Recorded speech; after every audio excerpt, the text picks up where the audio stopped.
ಇವ್ರನ್ನ ನೋಡಿ attack ಮಾಡುವಂಥದ್ದಲ್ಲ, immediately attack ಮಾಡುತ್ತೆ. ನ್ಯಾಚುರಲ್ ಆಗಿ ಸಿಗ್ತಕ್ಕಂಥ ಕುದುರೆ ನಾಲನ್ನ ತಂದು ಹಾಕಬೇಕು.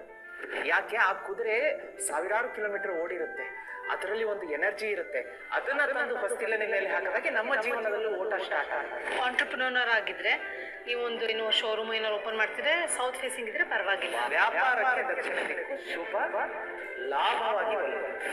ಯಾವಾಗ್ಲೂ ಮನೆಯ ಪಶ್ಚಿಮ ದಿಕ್ಕಿನ ಗೋಡೆ ಇರುತ್ತಲ್ಲ, ಮನೆ ಯಜಮಾನನಿಗೆ ಸಂಪತ್ತು, ಖ್ಯಾತಿ, ಹಣಕಾಸು ತಂದು ಕೊಡುವಂತಹ ದಿಕ್ಕು. ವಾಸ್ತು ಅಂದ ತಕ್ಷಣನೇ ಇದು ಹಿಂಗಲ್ಲ, ಇದನ್ನ ಇಲ್ಲಿ ಇದ್ ಮಾಡ್ಬಿಡಿ, ಇಲ್ಲಿ ಕ್ಲೋಸ್ ಮಾಡಿ.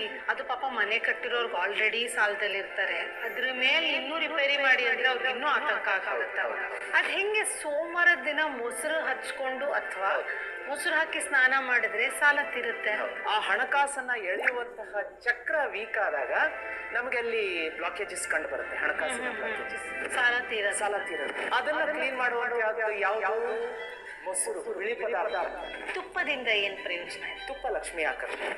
ಶುಕ್ರವಾರ ಸಲ ತುಪ್ಪದ ದೀಪ ಲಕ್ಷ್ಮಿ ಮುಂದೆ ಬೆಳಗ್ಸಿಡೋದ್ರಿಂದ, ಜೋಡಿ ತುಪ್ಪದ ದೀಪ ಸಾಕಷ್ಟು ಸಂಪತ್ತನ್ನ ಮನೆಗೆ ಹರಿದು ತರುತ್ತೆ. ನನಗೆ ತಿಳಿದ ಮಟ್ಟಿಗೆ ಮನೆಯಲ್ಲಿ ಶ್ರೀಚಕ್ರದ ಫೋಟೋ ಅಥವಾ ಶ್ರೀಚಕ್ರನೇ ಇಟ್ಕೊಳ್ಳೋದಕ್ಕೆ ಜನ ಹಿಂಜರಿತಾರೆ. ಒಂದೊಂದು ತ್ರಿಕೋನದಲ್ಲೂ ಕೂಡ ಒಂದು ಶಕ್ತಿ ಇದೆ. ಅದರ ಒಂದು ಮಹಿಮೆಯನ್ನ ಸಾರದಕ್ಕೇನೆ ಆದಿ ಶಂಕರಾಚಾರ್ಯರು ನೋಡಿ ಅದನ್ನ 8ನೇ ಶತಮಾನದಲ್ಲಿ ಮಾನವ ಕಲ್ಯಾಣ ಜನಾಂಗಕ್ಕೆ ಕೊಟ್ಟಿರುವ ಜೊತೆಗೆ ಸೌಂದರ್ಯ ಲಹರಿಯನ್ನು ಕೂಡ ಹೇಳಿರುವಂಥದ್ದು. ಅದರ ಬಗ್ಗೆ 101 ಶ್ಲೋಕಗಳಲ್ಲಿ ಅದರ ಹೆಮ್ಮೆ ಶಕ್ತಿ ಇದೆ. ಅದು ಖಂಡಿತವಾದ ಎಲ್ಲರೂ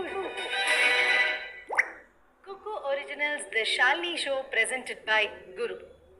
ಇವರ ಮಾತಿನಲ್ಲಿ ಶಾಂತಿ ಇದೆ, ಇವರ ನೋಟದಲ್ಲಿ ಸ್ಪಷ್ಟತೆ ಇದೆ. ನಾವು ಕೇಳದೇ ಇರುವಂತಹ ಪ್ರಶ್ನೆಗಳಿಗೂ ಇವ್ರ ಹತ್ರ ಉತ್ತರ ಇದೆ. ಹಳೆಯ ಗ್ರಂಥಗಳನ್ನ ಹೊಸ ಬೆಳಕಿನಲ್ಲಿ ನೋಡುವಂತಹ ದೃಷ್ಟಿಕೋನ ಇದೆ.